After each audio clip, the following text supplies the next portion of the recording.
This is what we know so far about the disappearance and eventual death of 22-year-old Oluwabamise Toyosi. On the 26th of February, after she had closed from work, she boarded a BRT bus from Chevron heading to Oshodi in Lagos. She worked as a fashion designer, and so it was said that she closed late around 7 p.m. when she entered the bus heading home. While she was in the bus, she noticed that she was the only passenger, and although that shouldn't have been a problem, it later became an issue when she noticed that the driver kept passing subsequent bus stops and refusing to pick other passengers. It was at this point that Bamise now knew that this man was up to something. She instantly felt unsafe, and in that moment she texted her friend and began expressing how she was feeling in the bus. She revealed to her friend that while she was entering the bus, the driver was trying to make passes at her, one of those catcallings, and according to her, she didn't pay him any mind. And then she went on to film the inside of the bus, telling her friend that the bus is quite dark and that she couldn't even see what's in front of her. That was when the friend told her not to wait till they get to Oshodi before she alighted. The friend encouraged her to drop at a specific bus stop the moment she could. But this is where things get sketchy with the story. It was said that eventually Bamise saw 2 men and a woman in the bus, which sort of made her feel safe at a certain point. But then she mentioned that she wasn't so sure if those people were in the bus before she entered, or if the driver stopped somewhere or somehow to pick them. But she was able to tell her friend that it was 2 men and a woman, that the men were close to the door and the woman was in the back seat. Seeing that the men were close to the doors of the bus, she now understood that maybe they were there to prevent her from leaving. When she realized that her life was in danger after spotting the 2 men by the doors of the BRT bus, she texted her friend the plate number of the bus. It was said she made a post on her WhatsApp status praying for God to protect her. She also asked her friend to pray for her, that she was worried for her life. This girl knew she was in danger, but there was nothing she could do. It's unclear where the location of the bus was, because she knew maybe if she screamed loud enough, people outside could help her and stop the bus. But apparently maybe the bus was in an isolated location. However, what happened next was nothing short of a horror movie.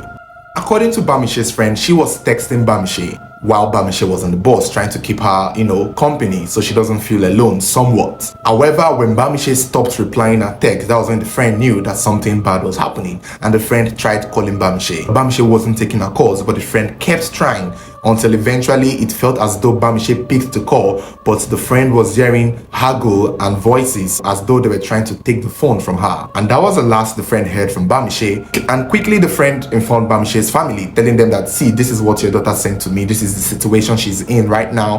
This girl might be in serious trouble. Instantly, the family took to social media, posting the plate number of the bus and the video that Bamise made, and telling them the story and the situation that the girl was in when she was talking to her friend. The family also went to the police to let them know that this is a situation that they are in and their daughter needs help. At the time, it was said that she was a missing person. At the time, it was said that she might have been a victim of kidnap. So this was between the 26th of February running into March.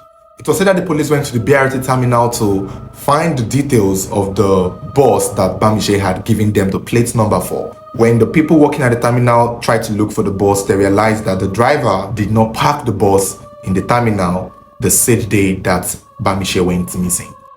Now, it's unclear if the terminal people gave the police the details of the driver at the time, but it was now later reported that the police had arrested 2 people in connection to the kidnap and disappearance of the girl.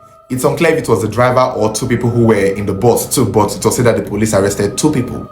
That report was made on the 6th or 5th of March. However, family members of Bamise were looking for her still. While the police were doing their investigation, the family were also doing their own search, and people were looking for her, going from one area to the other just to see if they could ask anyone who saw anything or who saw any girl like her. Eventually, the brother of Bamise would go to an area in Ado Palace where some people would show him a video of a girl that was thrown on the road some days back, and asked him to confirm if the girl was the person he was looking for. When these people showed the brother the video, the brother was able to confirm that the girl in the video was his sister. That was when they informed him that this girl was thrown out from a BRT bus, most likely the same day she went missing. According to some eyewitness, when her body was thrown out of the bus, she was still alive at the time. And when you look at the video where her body was being filmed, you could see sachet of water around her. You could see her probably soaked in water. It was said that the people who saw her, the people who were around there, said that she was screaming when she was thrown out of the bus. She was shouting, she was still alive, wailing in pains. And they tried to resuscitate her by pouring her water, giving her water to drink. You could even see the sachet of water very close to her mouth, which means she was probably responding to people at the time she was dropped there. She wasn't dropped completely dead. When eventually she gave up the ghost, which in my opinion, I think she most likely fainted or passed out, or maybe if they had rushed her to the hospital at that particular time as fast as they could, she may have had a fighting chance to survive. But according to the people, she stopped responding, she just went silent, and that was when they assumed she was dead, which eventually turned out that she died. Then the people called the authorities and the police came to pick her body to take her to the morgue. Now the police people that came to pick her body were not also aware that some other part of Lagos, they were looking for her. So her body was taken to the morgue and registered there as an unidentified person at the time. So when this information was given to the brother went to the morgue to identify the body, and that was when he confirmed that the body was that of his sisters.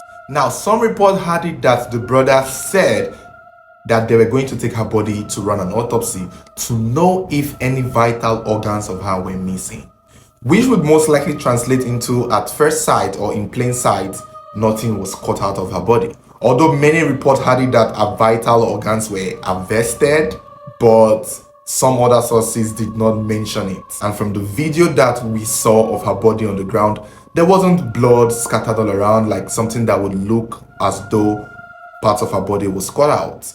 And her bosoms were intact in her clothes. From what it looked like, it seems she might have been sexually assaulted because her dress was all the way up and the people had to use a wrapper to cover her nakedness. So there's a possibility that she was sexually assaulted. Since it's most likely that the day she went missing, as in the day she was on the bus on the 26th of February, was the same day she was thrown out of the bus. So there's a chance that between the time she went missing and between the time these people found her on the road was basically hours apart.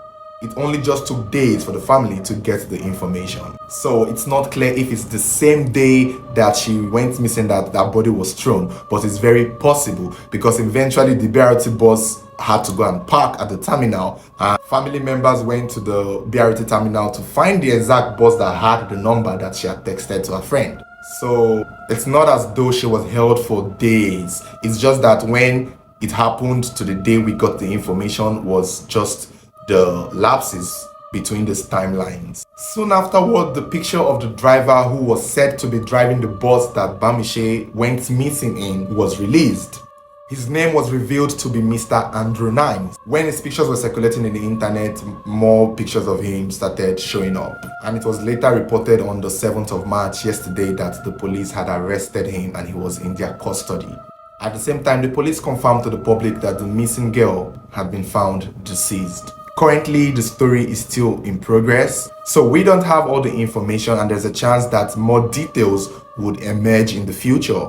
But as at the time of making this video, this is all we know so far. Her cause of death has not been mentioned, and it's still a speculation that her vital organs were cut out of her body. The family themselves said that they had to conduct an autopsy to actually know if anything of such happened. So we would have to wait for the autopsy results to come out before we can be able to give a concrete information as to what killed her. And hopefully this monster would be able to give us a concrete confession as to what he did with her and why he did it, and hopefully the other people who were with him when he was doing it. This is an unfortunate tragedy, but I personally want to commend the braveness that this girl exhibited. Not many people her age would be able to do what she did. She was very observant of her environment, giving her the power to be able to tell when she was in danger. And that kind of put her ahead of the people who had bad plans for her. Because to them, they would not know what she was doing. To them, they thought maybe she did not know what they were trying to do. And the fact that she was able to be quick, the fact that she was fast enough to figure them out, It gave her time to text her friend all the informations they would need to find her or find the people who wanted to hurt her. She is clearly a very brilliant girl. It's unfortunate that her tactic did not save her life, but frankly speaking, I think she did everything she could. If she didn't communicate with her friend and giving the friend the necessary information that they may need to help her, she might most likely still be a missing person till this day, and the people who did that to her would never have been found. Not many people would see this, but this young lady may have just saved the lives of future victims who these people might have been targeting for their next operation. It's still unclear what they did to her, but I want to believe that this is not their first time. I also want to believe that they wouldn't have stopped at her. And who knows how many more people that they had done, but those people were not probably fortunate enough or observant enough to be able to see through them and give the information to their parents or friends or loved ones like she did.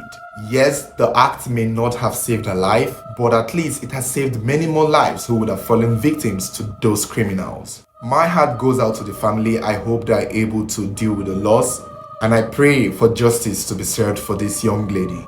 We will be following the story, so stay tuned, stay subscribed. You can follow us on our pages, so whenever there is an update, you would be the first to know. So, major update. The BRT bus driver involved in the kidnap and killing of 22 years old Bamise is finally speaking out. And this is what he had to say. I can't be myself anymore. Fears have come in me.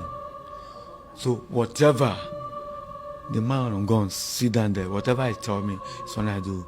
When I follow that Kata bridge, after that overhead bridge, they order me to stop there. And when they order me to stop, so I should open the door. When I open the door, then they now track. When they come down, they now start dragging her down. When I saw she was crying for help, actually I'm helpless. So I was just thinking that she's inside the vehicle holding the iron. So I move on. So you left her there? That's just the truth, sir. You left Because her there? I left her at that scene. I never knew that they dragged her down already. What is the connection between you and... He denies having a direct involvement in the kidnapping and killing of the girl. According to him, when he stopped to pick the girl, the two men entered the bus along with the girl. He then went on to say that one of the men came to him to show him gun, telling him to cooperate and do as they say. He is claiming that it was those two men who did the kidnapping and killing of the girl all by themselves, and that he too was just a victim in a very tight corner. According to him, the two men with the gun told him to drive to a particular stop where they dragged Bamise out of the BRT bus and took her somewhere unknown. He claimed that he was so scared for his life and afraid that he could not even help the girl, and then he just drove off. Mind you, the police arrested him in Ogun State in the process of fleeing. He was literally on the run when the police arrested him. So when they asked him why he ran, he just said he was afraid that they would blame it on him. First of all, I don't believe him. And I don't think you should believe him too, because his story is not adding up with what Bamise sent to her friend. Neither is it adding up to what the eyewitness who saw this girl being thrown out of the bus said. First of all, Bamise told her friend that there were two men and a woman in the bus. But he is saying that it was only two men. So where was the woman? And then the eyewitness said that they saw the girl being thrown out of a BRT bus. So if the two men dragged Bamise out of the bus and left with her, how then did they dispose of her body with another BRT bus? That is, if it's claimed that he drove off, did the boys use another BRT bus to dump Bamise's body? It's not adding up. He certainly knows more than what he is saying. And if that situation that he claimed he was indeed true, all he had to do was report to the police. The moment he drove off like he claimed, he should have gone to the police or go to his terminal and report to the company. But for him to run, he did not even return the bus that day as expected by the terminal. So this guy is lying. He is definitely lying.